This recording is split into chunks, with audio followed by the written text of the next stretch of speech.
This is the Freeheel Life Podcast, episode number 93. I'm your host, Josh Madsen, coming at you from the Freeheel Life shop in Salt Lake City, Utah.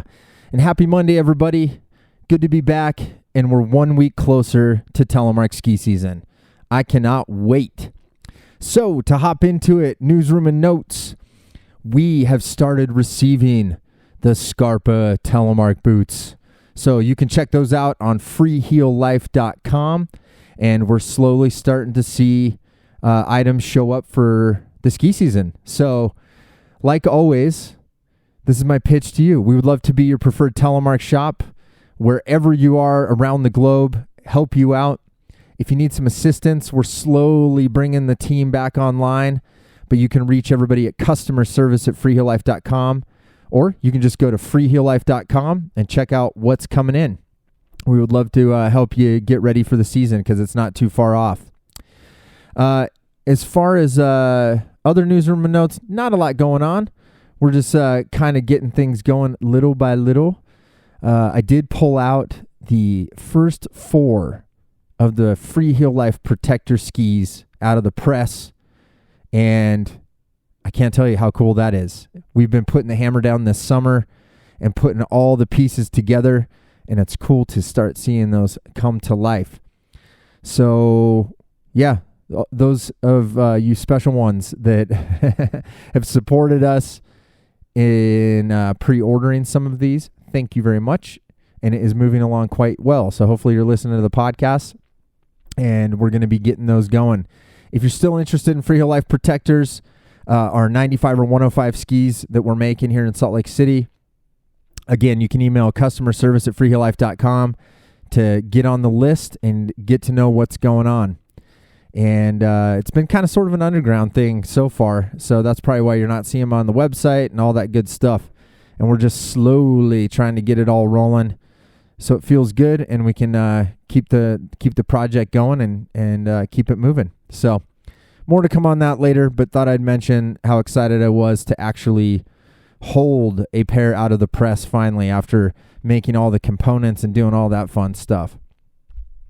So today, my guest is a longtime Telemark skier from the Pacific Northwest of the United States.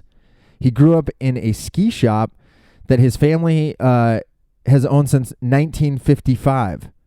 It was there that he learned how to tune skis, work around skiing, and he was eventually introduced to telemark skiing at a demo at Mount Bachelor Ski Resort.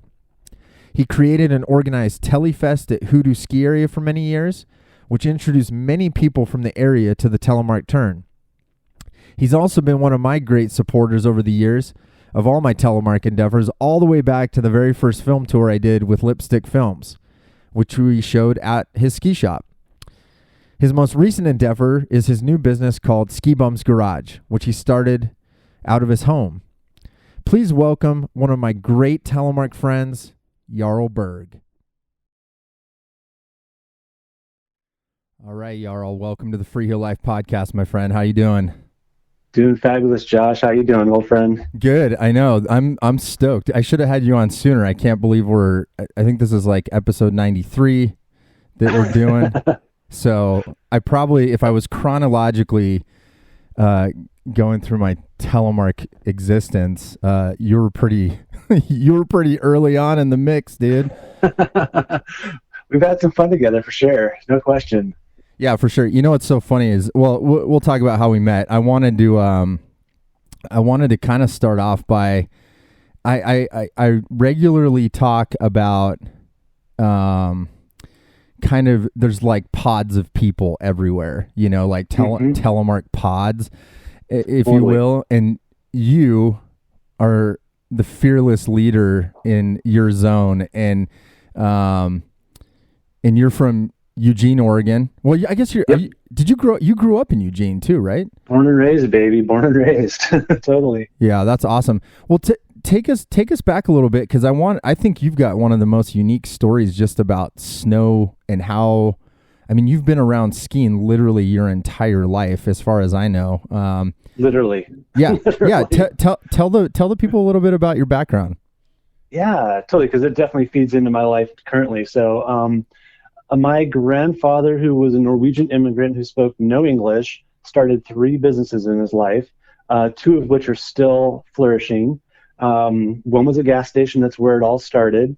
And then he opened a ski shop. So in 1940, he opened a gas station. 1955, opened a ski shop when his youngest or oldest son was 15 years old, my dad, and has had a ski shop ever since. And my dad's still there every single day.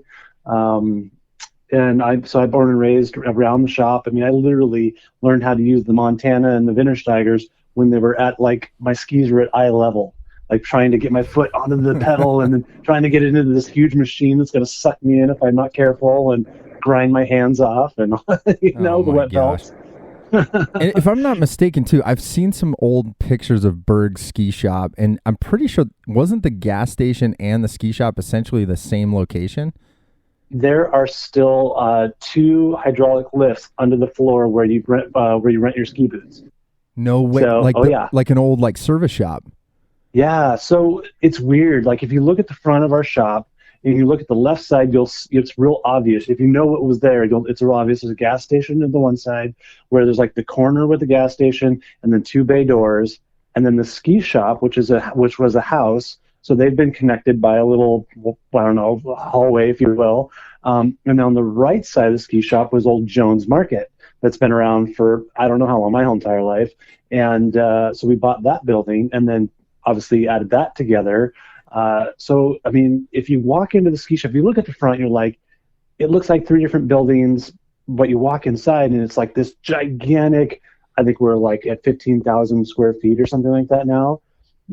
Inside is just huge, and all these little offshoots of different rooms. And I've watched a lot of it, but not all of it, of course, grow through the years and be connected and add on here and add on there and build this off of that side of the building. And it's just crazy.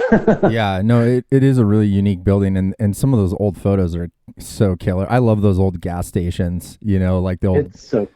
Yeah, like, you had the pump. And actually, I didn't even think about this, but Oregon is one of 2 states where you got to get your gas pumped, right? Yeah, we don't get to touch it. Right. We just drive up. Yeah, like people that have never been. I know that was my experience. I remember going to Oregon. I don't even remember when the first time I went, but I remember, and it's still to this day, it's like whenever I go there, I'll see someone walking up to the car and I get, like, kind of nervous. I'm like, wait, what are you doing? I'm like, I got it. And they're like, no, you don't got it. You can't pump your own gas, like this, it's illegal.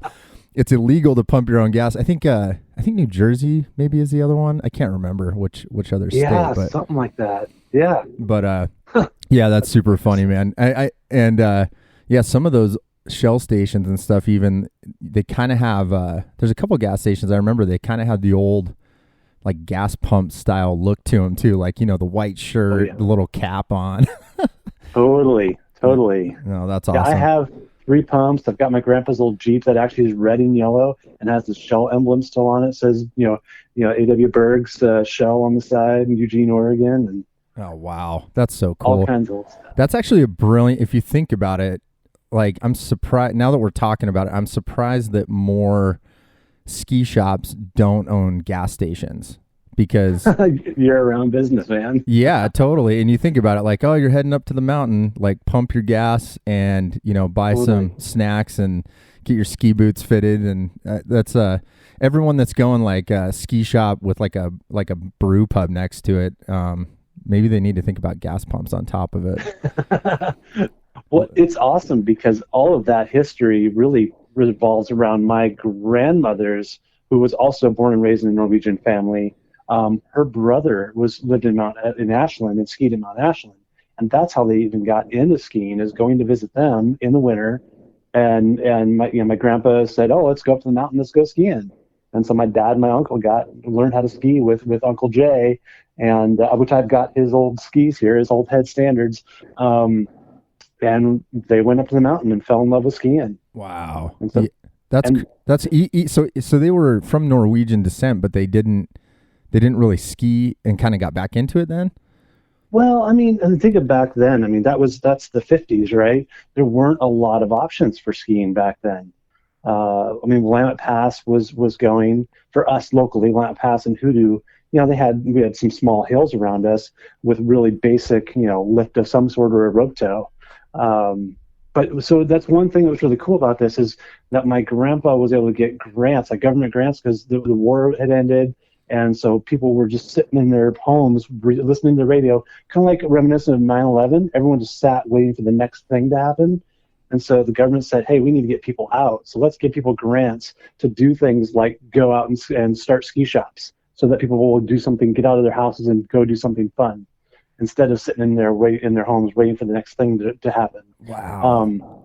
We just took advantage of that. Oh, that's really cool. Yeah, that puts it in perspective because, yeah, it's funny. Yeah, thanks for taking me back to the 50s because, yeah, you think like a lot of these places that we think of today as, you know, a skiable area were just coming into existence post-World War II. And totally. Yeah, that's a cool time. I mean, it was really like like you said, it's like a family endeavor. You know, it sounds like with you guys, it was really a family endeavor because you had the ski shop and then totally. You're also going to these hills and skiing. And you think about it, there's not even resorts at this point. I mean, everything's a ski area, you know? Like, totally. You're driving up in the winter, you know? Yep.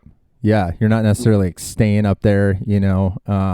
Although you guys have maintained a fairly good parking lot scene to this day. Oh yeah. So RV row, man. I'm so glad we finally pulled the pin on that one and went for it and bought a trailer, and we're up there almost every weekend at Hoodoo. Pacific Northwest is unique that way because traditionally, like you said, there's kind of an RV row.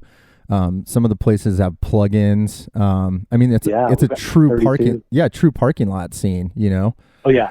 Yeah, that's cool. We definitely call it RV row for a reason because you literally have 32 plug-in spots and then you have another 30 plus of just dry camping spots. So it's a huge row of trailers and RVs, and it's awesome. That's cool. Yeah, encouraged and not illegal like everywhere else. Yeah, organized madness. Yeah. Well, since the hashtag van life movement started, it seems like that's probably a benefit to those people too, because you know you can go in and actually plug in and you know have a little base camp of sorts. So that's cool. Totally is rad.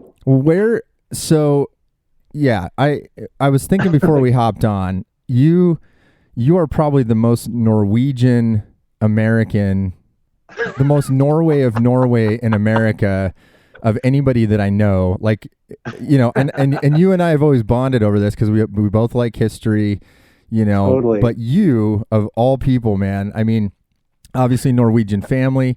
I believe you're part of Sons of Norway, which is a organization in... It's even worse. I'm the vice president of our lodge. Oh, wow. See, it's been a while since we caught up on this stuff, so I'm not... Totally. Yeah, so what exactly is Sons of Norway? I mean, is it like an Elks Lodge? Like, is it... What exactly is it? Historical kind of basis or just community? Yeah. It's more... It is. It's community. I mean, honestly, its basis were started on... Norwegian immigrants not having insurance and not having a way to take care of each other because they were kind of this, I don't know, just not as highly respected as other Europeans in the world. And so they wanted to find a way to take care of each other, especially, I mean, it was way before the Depression, but the Depression is where I think it made the most difference. I mean, we to this day have it. If you lose your job and can't feed your family, you can, and you're a member of the Sons of Norway, you can actually like send them a letter. Hey, you know, we're struggling right now. We need help. They will actually financially support you. Oh, like wow. It's that kind of organization. They'll help you out. But we have life insurance, health insurance, all these things. It's like a full subset of we have like a business model, and then we have the lodge model. And it's nuts. But we really are just like the Elks Lodge. We literally bought an Elks Lodge in town and we remodeled it and made it a Sons of Norway Lodge. But for us, at least here in Eugene. Wow, that's so cool. How many chapters exist across the U.S.? Last I knew, I feel like it was like 130 some odd here in the U.S. Lodges all over the U.S. Wow, that's quite a I think those things are really cool too, and that's an awesome story too. Is just that support system, you know, and I love how people kind of come together around that stuff and create a sense of community to kind of help an existing community, I guess, of sorts. Yeah. So do you have to be of Scandinavian descent, Norwegian descent? Like, are there any like parameters to join Sons of Norway? How does that all work? Yeah, I mean, on a technicality, most people don't join unless they have some Norwegian heritage. But funny enough, we do have Swedes. I think we even had a president at one point that was a Swede. Just by it was humorous, but because we laughed about it all. But we're not quite that particular. I mean, there are some people that are, but in the end, we are a Scandinavian lodge. I am the heretic that thinks that someday we'll probably call ourselves the sons and daughters of Scandinavia or something like that. But but for now, we're sons of Norway.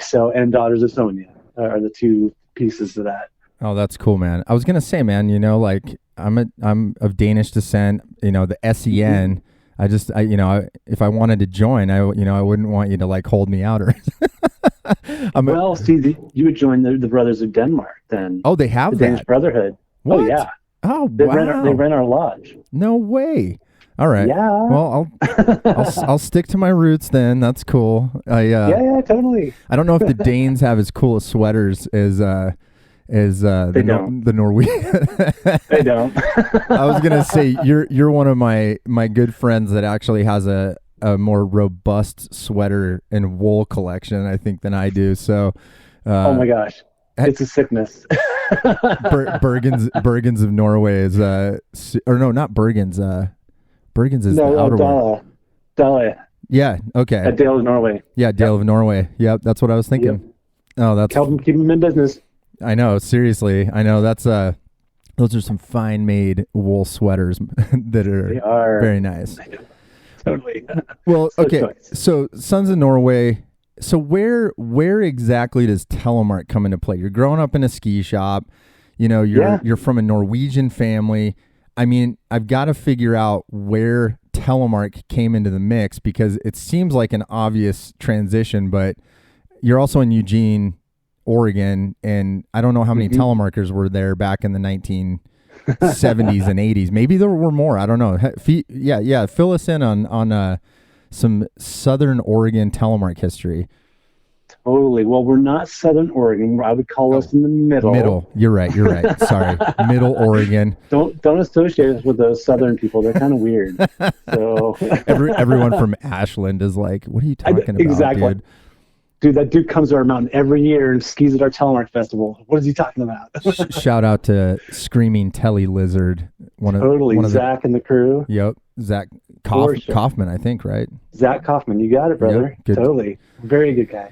That's awesome. Yeah. All right. So middle Oregon. Feed us. How does Jarl become a telemark skier? It's actually real easy. We had a very flourishing Nordic area in our shop. That technically is the ski shop's name was Berg's Nordic Ski Shop. Is by law, by the legal name, that is our name. So we had our guru, Dick Pershern, who was our Nordic guy and our tele guy and our mounter and all that. My dad came to me and my brother and he said, "Hey, we're going to start selling this stuff called Telemark gear next year, and I want you guys to try it at the demo up at Mount Bachelor this weekend, or weekends during the weekdays." But and I was in high school, so it was my senior year of high school. I'm like, okay, cool. I mean, I was in a spot in my life where I was starting to get to that point where I'm pushing myself on Alpine and to where I'm going to hurt myself, and so it was a wise time to look at other options, ways to get down a mountain. And I love skiing, and I love, as you know, history. So so my dad set us up with Dick and said, "Hey, you're going to go pick up some gear at the demo, and then go out with Dick, and he's going to teach you how to do it." So this is a very cherished memory of mine because I met one of my closest friends in the industry, which was Mike Kurlish, who was our Scarpa and Black Diamond rep at that time. So he handed me my first pair of Scarpa plastic boots. I'd never telemarked in my life. I've Nordic skied a good handful of times, but I was definitely not a telemark skier. And man, that was the day that changed my life. There was we had a couple other reps that were telemark skiers. K2 was just coming out with telemark gear at that point, and so I grabbed some Scarpa boots. I grabbed some K2 telemark boots or skis, and and off we went. And I saw LL Bean rep coming down the mountain on these skinny Nordic skis, just ripping telemark turns. I'm like, I want to look like that. That is what I want to do. And so, yeah, we just jumped on, and I immediately fell in love. My brother, not so much. He had bad knees, bad back, who knows what. He was an ex-racer, so it just wasn't quite his groove, and I was in love. I was smitten. So when was this, like late 90s? You said 1992. Oh, so 92. Wow. Okay, so that 92. Was even earlier. Yeah, so right 92 season. Right as the plastic boots were coming out then, so you kind of got into it at the right time. For sure. Well, and it's funny. So we had no gear at that point at the shop. So I fell in love and then didn't have any gear and I wanted to go ski some more. So I had to go to REI and rent some leather boots. I grabbed my brother spent a season in Crested Butte. He has a pair of K2 gyrators mounted with some Volet skip bindings. And I took them out and went to Mount Hood and skied, and nearly broke myself. I was bloody on both hips trying to make telly turns on icy snow, and I was grinning from ear to ear. It was so great. It's worth mentioning that you're a twin. I'm a twin. Yes. Yes, and it's funny because as we talk about the shop more, like you said, your brother didn't really take to it like you did. And that's what was always so funny when I met you guys is you had like the Alpine dedicated brother and then you had like the Telly brother. I always thought that was so totally. And that's kind of how when you were at the shop was kind of what delineated it all down the middle, so for sure. That was awesome. I like that you mentioned Mike too. He passed away a few years ago, but what an awesome guy. And those reps deserve more credit they deserve a lot more credit than they get. I mean, doing those demos, especially when that was kind of the hot thing, I mean, they probably got more people into telemark skiing than people realize, just by having gear at the mountain like you, gosh. Handing it over to you to give it a try. Totally. Well, that really was, there's two pieces to that. I feel success in its like heyday, which I don't think is totally gone, but I think we're just at a little lull at the moment. Two things that I felt were a success. I put on a telemark festival. I was involved with one called Freeheel Frenzy. Had some issues at the mountain and staff that we were working with at that mountain. So we said, well, we're going to start our own event on another mountain, and we're going to do it right, And so that's where TeleFest started back in 2003, if I remember correctly. And I did two things really well from the beginning. Three things. I put on a TeleFest, that was key. Put on a demo, which is super key. And I invited all the shops in Oregon that sold tele gear to be involved. And pissed off my brother like there was no tomorrow to do that specific step. Because he's like, well, that's our money. That's our customers. Oh, because of the competition aspect of it? Yeah. Oh, that killed him. Oh, that's funny. Because that's interesting because I think, obviously you must have been the one that kind of brought Telemark into your shop. Is that kind of how you started accessing a lot of that gear? Technically, no. Funny enough. So this is the funny part. So I worked at the ski shop for 17 years, but my brother actually ran the Nordic and Tele section. My twin brother did. But he wasn't much of a Tele skier or a Nordic skier. My brother JP ran the downhill side of the business. When my brother JP Sven left, went to go live in Colorado for a season or two. And so that opened the door for me to step into the Tele and Nordic, being the buyer and seller and all that, and mounter and all those things. And so when he left, that's when I took over that whole section. And it already had, we had the Rossi Black Widows and other that era of skis going on. So I took over, and that's where I got the opportunity to really put my passion to work in the retail side of it, which was awesome. I mean, those are early days of Telemark Tips and with Mitch and Big Tim and oh my gosh, and then you guys what you were doing with the movies, and I mean it just kind of snowballed, know. That's funny that Sven your brother was the one that started. I would have never guessed that, because by the time I kind of met you, it was like I had never seen an alpine. Well, I don't know if you. I'd never seen a ski shop that probably people thought maybe isn't, where they go to get their alpine gear. But your Telemark section was so robust that it was. I just remember being like, "This is crazy!" Like, there's all these boots, you got all these bindings, you got all these skis. I mean, it was.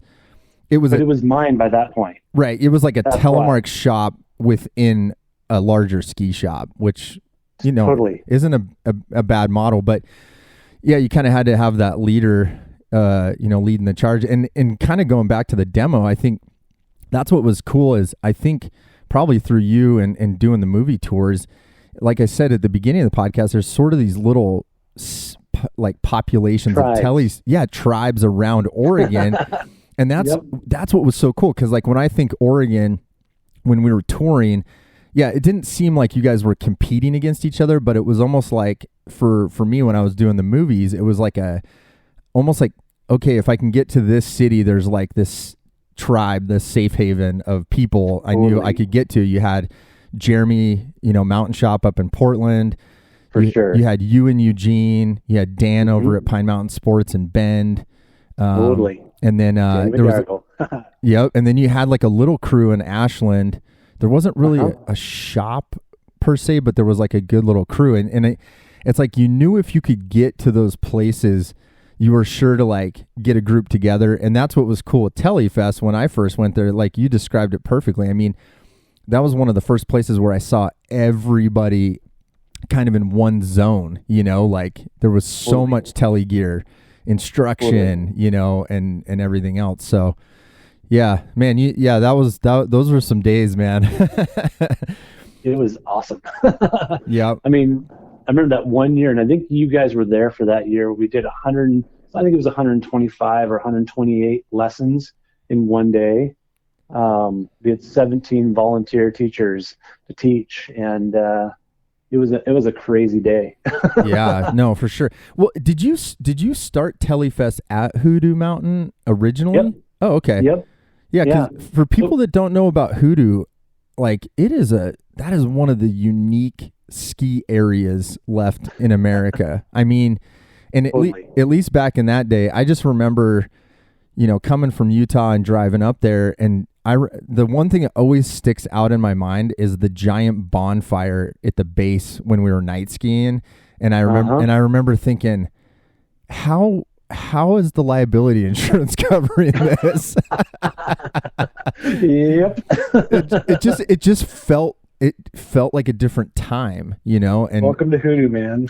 I know. And it's so cool. It's basically, if you're driving from Eugene over to Bend, it's basically right where the Pacific Crest Trail crosses, across that area, and beautiful area, really cool mountain. How many lifts are at Hoodoo? We got 5 lifts and a magic carpet now. Okay. Yeah, and there's a lodge, that you can hang, and then obviously the parking lot scene, like we talked about. Totally. And what was it that made that the spot? I mean, was it just the fact that they would allow you to put together something like this, or what exactly drew you there versus like, Willamette Pass or some place like that? I learned to ski at Hoodoo 43 years ago now. And Hoodoo had just been bought pretty recently at that point by Chuck Shepard and his family, which huge shout out to Matthew McFarland, who is a son-in-law of Chuck and he is in many ways the reason why we kept it there and are now doing Viking Fest and so many other things, because the key to that success has been really, he almost said no to nothing. All my stupid, crazy ideas, all the races I wanted to do, all the stupid jumps I want to build. He's never said no to almost anything. And that is to Matthew's credit, 100%. And you did have axe throwing. I should throw that in there because I remember being like, they're letting you throw axes at wood stumps. I was like, okay, like Yep. Here we go. And now we're shooting arrows and throwing axes. Oh, that's right. I forgot about that. I mean, Totally. yeah, and it really was like I always like that you kind of like, you wove in some of that Norwegian history, like the Viking stuff, and Always. Yeah, I know you're a huge fan of that stuff. It's pretty cool, and you know that actually names. Go ahead. Well, yeah, like even the name. I mean, that was key to me. It was the history and to honor those who came before us in making this sport what it is. Like the names to some of the races, the names to the awards, everything revolved around the history because I wanted to educate people about the history so they had a deeper respect for why the event was happening. Other than just being a fun day skiing with friends, I wanted there to be more depth to it. And so that was key for me. I'm trying to remember the name of it. Was it tell me the award names and stuff and the jump contest? There was a couple names. Oh yeah, totally. So you obviously had the Sondre Award for the best male skier of the day, and then you had the Rainy Ammundsdatter best female skier of the day. And then you had like the Ofte Lofte. Ofte, Norway is where the big ski jump was for when Christiana, where Sondre, would hit the ski jumps and all that. Let's see, was the Sirdal Slag. So that was the uphill downhill race. And the Sirdal region in Norway is where my family comes from. And it's a huge mecca for cross country, backcountry skiing. So that's why it was the Sirdal Slag. So I could throw back for my family and our history. And what else? We had other names. Gosh, it's been a couple of years since we had TeleFest. Sad, but that was a sad demise too. I mean, changing TeleFest to Rondefest to be more, I don't know. My brother really wanted it to be more user open to more people, even though tons of AT skiers and splitboarders happily enjoyed the event being called TeleFest. That killed the event. So that's why Viking Fest is now the new name. And so Viking Fest is in the winter? Yeah. Okay, so in March. Is it kind of similar to what was going on back in the TeleFest days? That's the goal. I mean, it is more based around. I mean, we're going to be building 12 pairs of Birkebeiner skis because we actually want to put together like the uphill downhill race is going to be sort of that Birkebeiner race where everyone has to carry the Hawkinson baby and all of those fun things. We're gonna have a downhill race that has the big turn and big jump, and then they have to shoot arrows, and we can't blow horns because of COVID, but that's all right. Life goes on. If they shoot arrows, they throw axes, so that's part of your points for scoring, and so we have a couple different events. We don't have demos because there just aren't a lot of demos available right now. Yeah, that's something that definitely has changed. It's harder to find Telemark demos like within fleets, like there's not a lot of assets there. I like that. So it's like a Birkebeiner. Is that what they call the large skis, the like 12 footers? Is that? No, they weren't that long. They were 6.5 to 7.5 foot long skis were as large. They were just sliding snowshoe. They weren't what we think of as a ski in this day and age, right?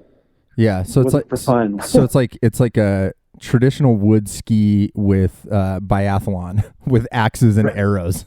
Exactly. Got to defend the baby. I mean, come on. Oh, Whoa. That's amazing, man. That's awesome. Well, and totally.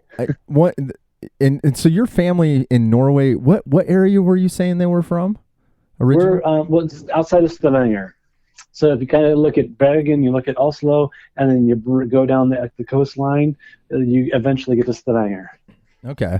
Yeah, because I remember. I mean, we had met much earlier, but I'll always remember one of the coolest things was when I went to Morgedal the first time, and I went into Sondre's house, and there's kind of like a little sign-in book, and I remember just thinking, I mean, as a history guy and just, being there, and I was like, wow, this is so cool. And I remember flipping through the pages of the guest book, And lo and behold, Jarl Berg's name right there, you know. And I remember thinking, that's really cool. Like, I met you in a totally, you know, doing a Telemark movie in Oregon, and here I am in Norway, and here's my buddy's little guest book sign in, and I always thought that was such a cool kind of connection that we had made, and to know that you had been there and experienced, you know, Morgadal too, and Totally. it's a cool place, man. I mean, what was your first? Have you only been there once? I've only been to Morgadal once, and that's an interesting one because I had just done. I mean, just like a month before, I had just done a whole my first true telemark lesson up at Mount Hood with a really great program, and but I had a really bad experience. Because I had two instructors. First day was an awesome Swedish woman. You might know her, Petra, who has Hilleberg tents. She was my instructor for day one, and she was amazing, super awesome. Still so thankful for that day one. But then day two, I had, which ironically is now her husband, a horrible day because he just kept saying, I mean, all the stupid things that alpine skiers say of, you know, Telemark's just a place in Norway. It's not a religion. It's not this. It's not that. And he really just put a huge dark cloud on the sport for me in that moment where I was supposed to be there and stoked and learning all these awesome skills, and to have a guy just harping into me. And NTN was pretty new at that point too. And I was on NTN. He's like, you're not going to be able to make a Telemark turn on NTNs. I'm like, are you sure? Have you skied it? No, I haven't skied it, but I know a bunch of people. Blah blah blah. I mean, just you know how it goes. Oh, those days were interesting too. I mean, you still hear that a little bit, but it's kind of starting to fade away. You know, the idea that it's not Telemark or you can't make a tele turn, which is super. I've never really understood that because you can obviously drop a knee and make a turn. So I've never really understood like why, like just that sentence of you can't make a Telemark turn on NTN never really made sense to me. That's interesting. Right. And you were, go ahead. Yeah, keep going. Well, I was going to say, so that experience drove me to, okay, I literally after that, I called my cousin in Norway who I was going to be staying with anyways. I said, I have a mission.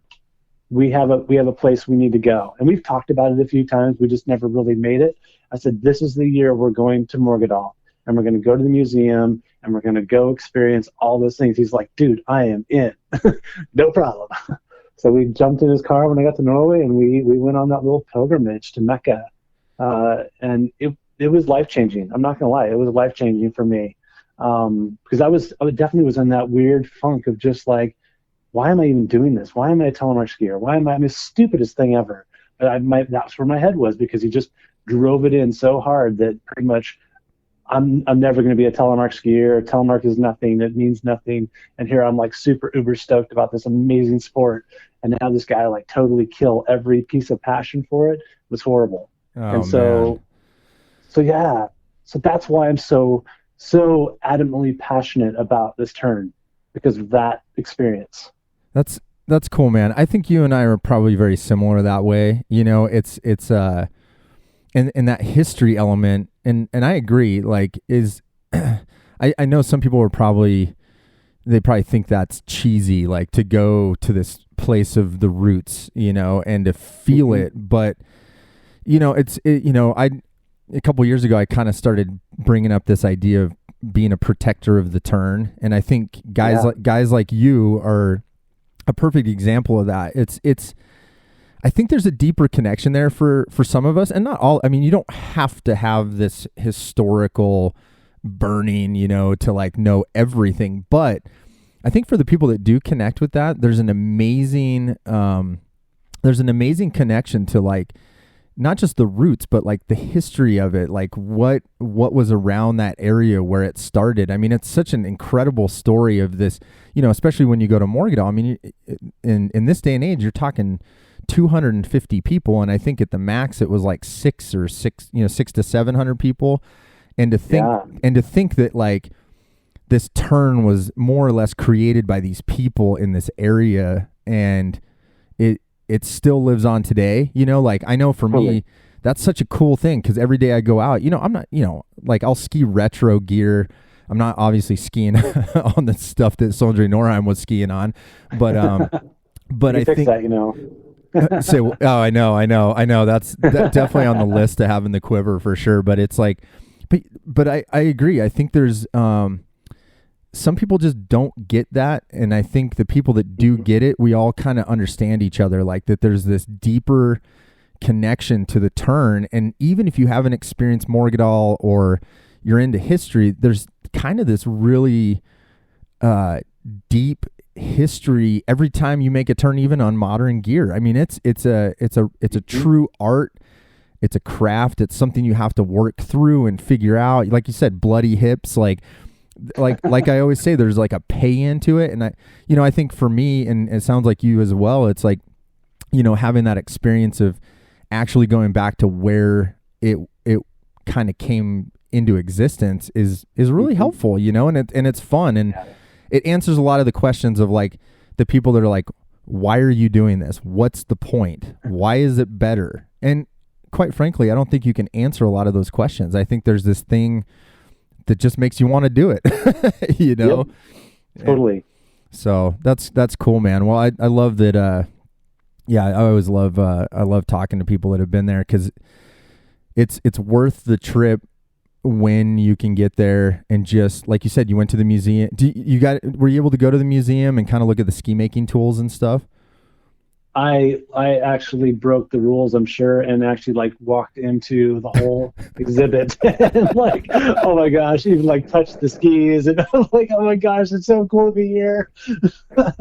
Those skis are amazing too, because they're totally, the heel bindings that they make and the skis, very different from, I always say, like American freeheelers kind of went a different direction in the late 70s, early 80s with the skinny Nordic stuff, because that's not what you see in that museum. It's very different. Oh, no. Yeah. They were tools. I mean, in a lot of ways, they were tools. They were still fun tools, but they were tools. Yep. No, totally. Well, oh man, good walk down memory lane on that one. For sure. Well, yeah. Do I get to embarrass you a little bit? Go for it, man. All right. So a really fun memory. I mean, we have a few fun memories, but one of my fun memories was when you and Weston and I were sitting on the lift at Mount Bachelor, and we were just talking, and then I was like, hey, did you know something? We're on the active volcano right now. And you were just like, wait, what? Like the look on your face was like, how the hell do I get off this lift right now? The unknowing Pacific Northwest skier, or Utah skier in the Pacific Northwest, realizing that everything's a volcano, basically. No, totally. But like literally, but this one being like where it had vent tubes and all that, and you're just like, there's like hot air coming through. Like, yeah, look over on the right side and see that hole right there? That's because there's like hot lava underneath the ground. Yeah, I'm not as tough as I look, Oh no! Can I get embarrassed one more time? Oh yeah, go. You got. I'm wondering. I'm like kind of going through the Rolodex in my brain. I'm like, oh no, what's gonna happen? First time rolling up in Utah on my little road trip in my truck, and I roll up to your house, and you were literally like all tattooed out with a glass of wine, holding it properly, just like, hey, what's going on? That sounds about right, dude. I don't think much has changed. That's so rad. That's funny, because and honestly, I was thinking how I met you too was, I honestly think that it was MySpace, dude. I think when we did the Lipstick Films tour, we early social media, I had this idea like, oh, we're gonna start a MySpace page for Lipstick Films, and somehow I'm sure via like you said, Telemark tips and all this other stuff was going on, but you reached out and you were like, hey, I've got a ski shop that you can show this movie in, and we booked that 50 city tour, and we drove up to Berg ski shop in Eugene, and we came in, and I'll always remember we showed it. I don't know if it was like the tuning, there was like a little back room that we showed it in. We were in the room we just talked about where there's the lifts in the floor. Okay. That's the room. Totally. Oh, okay, yeah, because yeah, and it was amazing. Like we show up, and like I said, it's like this really unique place. You got all this Telemark gear, and you got all these people to come out for this movie that probably no one had heard of, and Totally. packed this room, and yeah, we met a lot of cool people, and a lot of those people we would see at TeleFest in the years after that, and Totally. it was amazing, man. You've been a supporter of mine for so long. It's crazy to think. I mean, that was '06. I mean, that was a long time ago. Right. Crazy. Totally. Well, so I know, yeah, you've done TeleFest and you work, you're not at the ski shop anymore, but it sounds like, and this is part of what kind of got things back on the radar for me was I saw you were starting a new business, and Yes, sir. Tell me a little. The name of the business, Ski Bum's Garage. Is that correct? Correct. You got it. Tell what do you got going on up there, man? Yeah, I mean it's silly, but welcome to the world of COVID and having a dream for a long time of owning your own business that was back in the ski industry. I spent most of my life in the ski industry, 17 years in my family's business, making a paycheck, and then learned in life that you can't always work with family, and that's okay. So I was a stay-at-home dad for a while, and then I've had a lot of jobs through the years, some that I loved, some that I hated, but it was all part of an education of finding out who is Jarl Berg outside of Berg Ski Shop, which sounds silly, but that's when it's your whole life.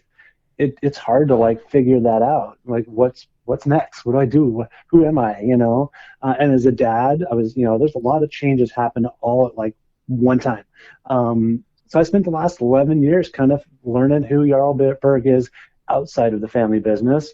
And it all culminated to starting a little business, COVID and having a home business where if my kids, can't be in school because if COVID takes over, well, then I'm home and ready to take care of him and make sure he does his schoolwork. So, yes, the Ski Bum's Garage is starting with just apparel, but I have kind of multi-tier goals with the business. But round one is just apparel to kind of help fund the next step, which is going to be tuning equipment, affordable tuning equipment. I really want to find stuff that people can afford so that they can keep their gear running properly and take care of it and the whole education that goes behind that. I mean, I spent, a good part of my life tuning skis, right?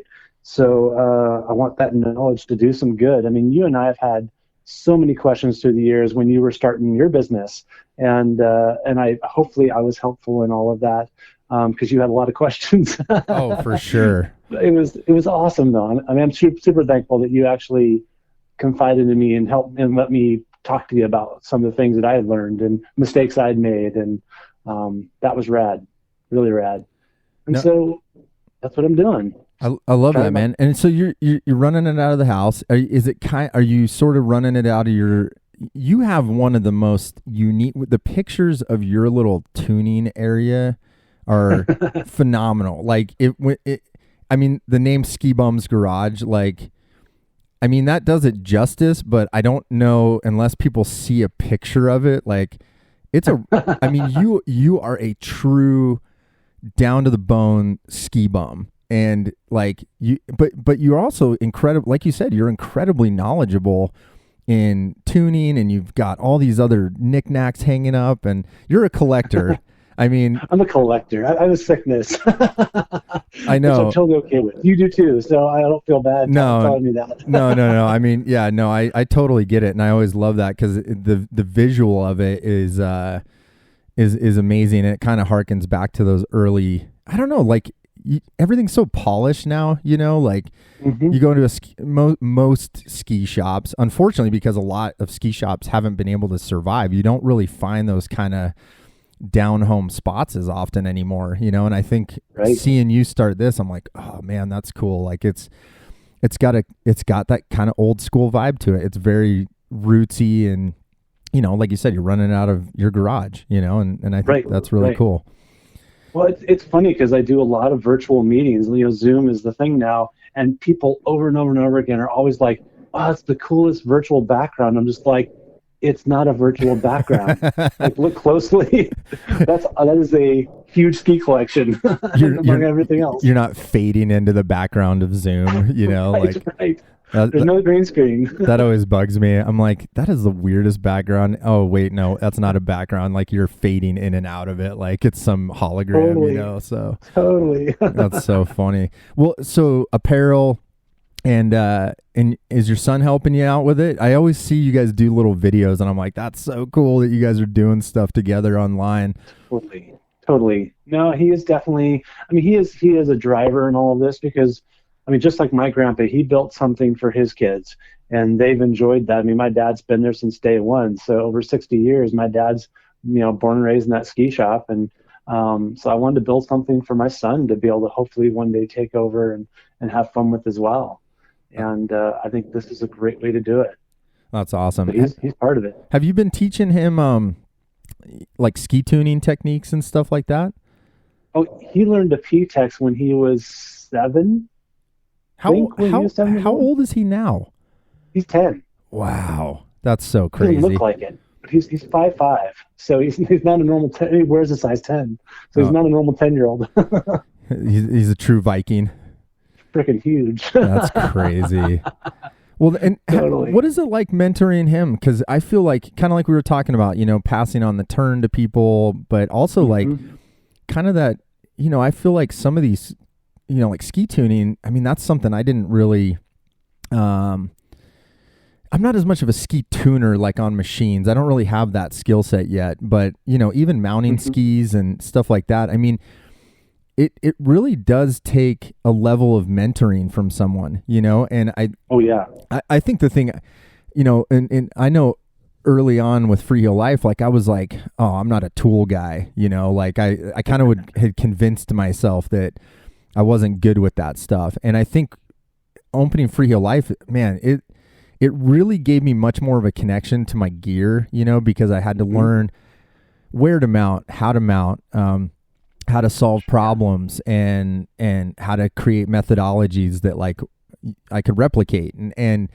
But it took people, like you said, like people like you that I've talked to about ski retail and then like with ski tuning, like having friends to actually walk you through that. I think it's a really cool thing. And I mean, is that kind of been your experience passing that on to your son and totally. What's that been like? It's been awesome. And again, I had good people that taught me how to mount skis and really held my hand. Dick Prashern for sure was one of those guys that taught me how to mount skis. And I mean, cross country, I could do in my sleep. I mean, we just had a system and you follow that system and you just did that system every single time. Holy Toledo. The good or bad of all the forums and everything is everyone and their dog questioned how a tele ski should be mounted, and everyone had their own idea of how a tele ski should be mounted.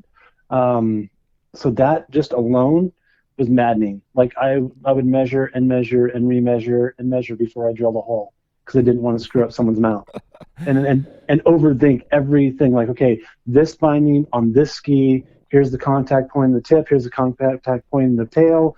Here's where the boot's going to sit. It's this size boot. So where's that? If I'm in a drop down in a turn, what's going to happen when I drop into that turn with this ski, with that binding, with this boot? I mean, I would just overthink every single stupid thing because of it. Ski mounting tele. That's had its own evolution. I mean, to think you were in your because what year did you start doing Telemark out of Berg's, out of the actual ski shop?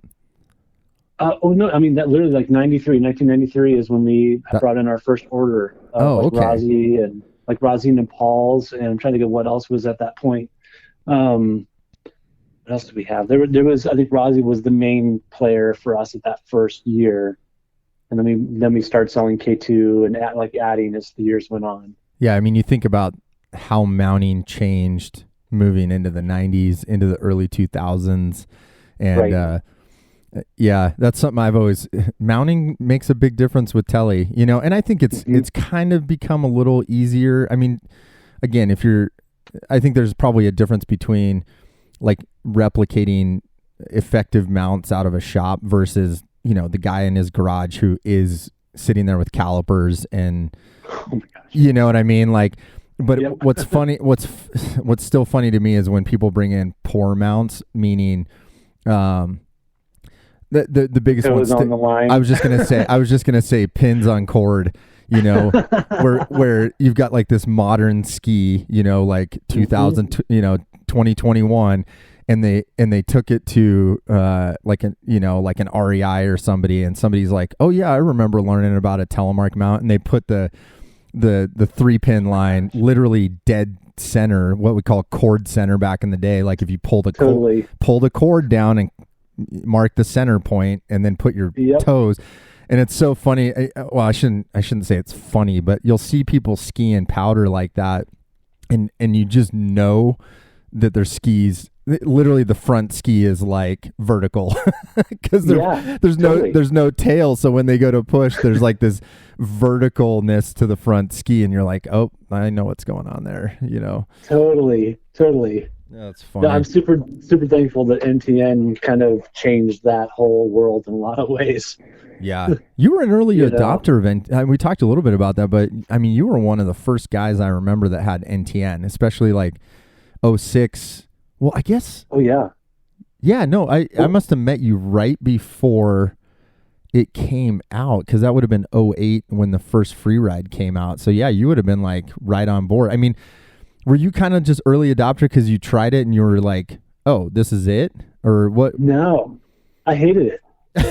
Like everybody. So I went to the ski demo up at Wenatchee in Washington, and I hated it. I actually skied with Nils Larson. He and I both went out together. And I know you know who Nils is. He's an incredible guy himself. Worked for Carhu for years and helped them design all their awesome telemark and backcountry skis and everything. And he and I went out, and it was horrible. Like, it was the worst thing ever. And so I mentioned that on Telemark Tips, and literally it was no more than an hour after I gave my review, Mitch called me at the ski shop. He's like, dude, just trust me, buy the gear and get to know it. You're going to love it. And I'm like, I mean, it was crazy to have the owner of Telemark Tips call me on his own accord and be like, dude, just trust me, just do it. And then, of course, me being me, I had the stupidest idea of that night and decided, oh, well, it has Dina fittings. I can put two together and make the Frankentelli. Oh, literally that night. I totally forgot that you did that. That's so funny. That you were like the first guy to do that, I think, from what I remember. Yeah, I mean, I had no desire to lock my heel down, but I just thought it sounded cool to be able to lock your heel down. To me, it was like the ultimate ski binding ever designed would be to have that ability. Because I know telemark skiers that get sketched out on crazy stuff, and so they don't want to do a telemark turn. It's like, well, what if you could lock your heel down? How cool would that be? You know, for that extra, I don't know, whatever. So literally, I like the next day ordered all the parts and had everything coming, and built the Frankentelli after that. I totally forgot you did that. Yeah, no, I remember you. I remember seeing it's okay to forget that. No, but it's funny because I've tried to explain that when we're talking NTN, and I'm always, I mean, that's a firsthand account of literally the boot wasn't made to do that, but it spurred on this whole. I mean, we wouldn't have Tecto Telemark or Tecto NTN or TTS or any of that had people not gotten that boot and said, I wonder what I could do with this, you know, like totally. What else can you do with this thing?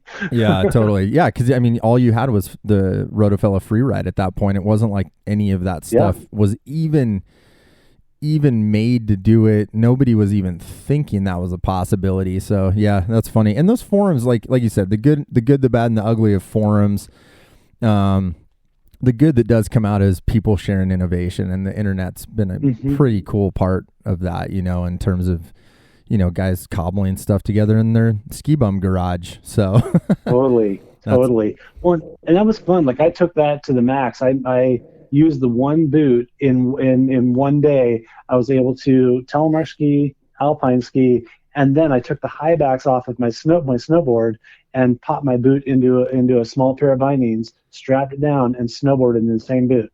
Oh my gosh, that's amazing. And it was so much fun. That part was fun. Yeah, I guess you could almost like. Did you have hard boot binding? Oh, no, you took the backs off, so it was a soft. I took the hard back off. Wow. So that all fit in, and then use the straps to lock it in. It worked so well. That's so funny. Oh man, it was crazy. Well, congrats on the new business, my friend. I love hearing that you're doing that. It's awesome, and I think that that's a really. I like how you said you took the last 11 years to really just kind of figure out who you were, man, and like making your own identity, and that's a beautiful thing when people take some time and just think and kind of try to uncover.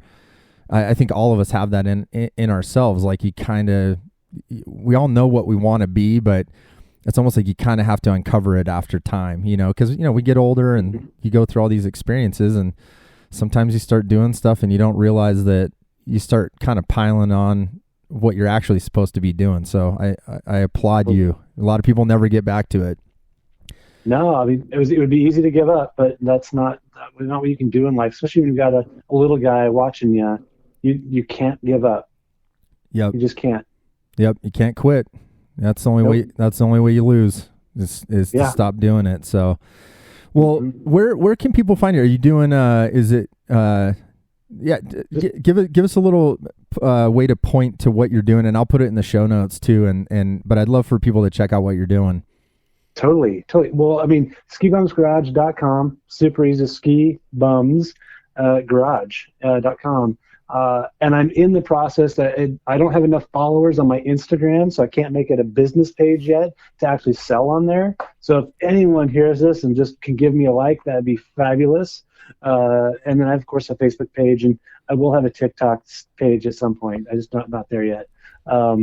So, the social medias, that's my background as SEO. So I'm stoked in marketing. So I'm stoked to use my skills for this and make this all happen. Are you guys doing a YouTube page too? Oh yeah, for sure. Okay. No question. Because that's where I think the education piece is going to be key, to just help people out. That's my goal. I want to help people. And that's another piece with the Ski Bums Garage. We are a company with a purpose. So 10% of our revenue will actually, or our profits will go towards helping causes like the Adaptive Ski Program up at Hoodoo. So knowing that whatever you buy on my site, 10% of the profit is going to go to help some people get on the snow and fall in love with it, just like we do. I love that, man. You're one of the most genuine dudes I've met, man. I love what you're doing, and I hope everybody go check out what he's doing at Ski Bums Garage, and thank you, everyone. Wish you all the luck. And let's make sure to get you on the podcast again, man. And it might be time for me to come to Viking Fest. I don't know. I need to maybe I agree, man. Carve some skis out and get my I did start doing archery, so maybe I can compete with the folks up there. I don't know. We'll see. Totally. Bring it on. You got to take on Finn, dude. Finn's getting pretty good. I know. I see him shooting in the backyard, and I'm like, okay, I might have to put some practice in here. We do not shoot in our backyard. That's against the law. You can't do that. Oh, yeah. At the archery range, people. At the archery range. The archery range. Totally. Yeah, exactly. All right. All right, brother. Thanks for coming on, man. It's been a pleasure talking and catching up with you. Thanks, Josh. You rock, man. Talk to you soon. Take care. So glad I could have Jarl on. I think I always say he's been on the list for a long time, but I say that about a lot of people, but I've met so many amazing people over the years. Jarl's one of them. Like I said, one of the great supporters of all my projects all the way back to when I first started making movies and doing all that stuff. And he's just been a great friend, and one of the people that definitely has given me a place to crash when I was on the road. Awesome times at TeleFest, and just countless memories. And it's just great. I love reconnecting with these people, and they've done so much for Telemark in their area, and their passion does not go unnoticed by people like me, because I know how much hard work goes into creating things like TeleFest and helping people actually learn the turn. So I'm so glad that Jarl was able to take some time and kind of tell us his history with Telemark skiing in the Eugene, Oregon area.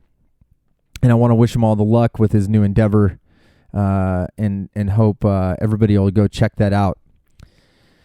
As always, sign up for the mailing list. Link is in the show notes, and that's a great way to stay in touch with everything going on at Freeheel Life Shop, Telemark Skier Magazine, the podcast, and we just want you to be part of the family. That's the way we can connect with you. Like I said, we're bringing people back online. The team's coming back, and we're getting ready for the upcoming season, and we would love to be your preferred Telemark shop and where you find information about what's going on. So, for Telemark goods, check out freeheellife.com. For news, articles, gear reviews, and more, telemarkskier.com. And you can hit me up direct at podcast@freeheellife.com. Thank you so much for the support. We're nearing that 100 mark, which is crazy of episodes. And I'm so excited to keep this thing going and share my passion with you guys out there listening, that I also know care about telemark skiing, or maybe you're just getting in and you're interested and you're getting the bug. And I just want to thank you so much for taking time to listen every week and for all the support out there. And until next week, my friends, spread telemark always.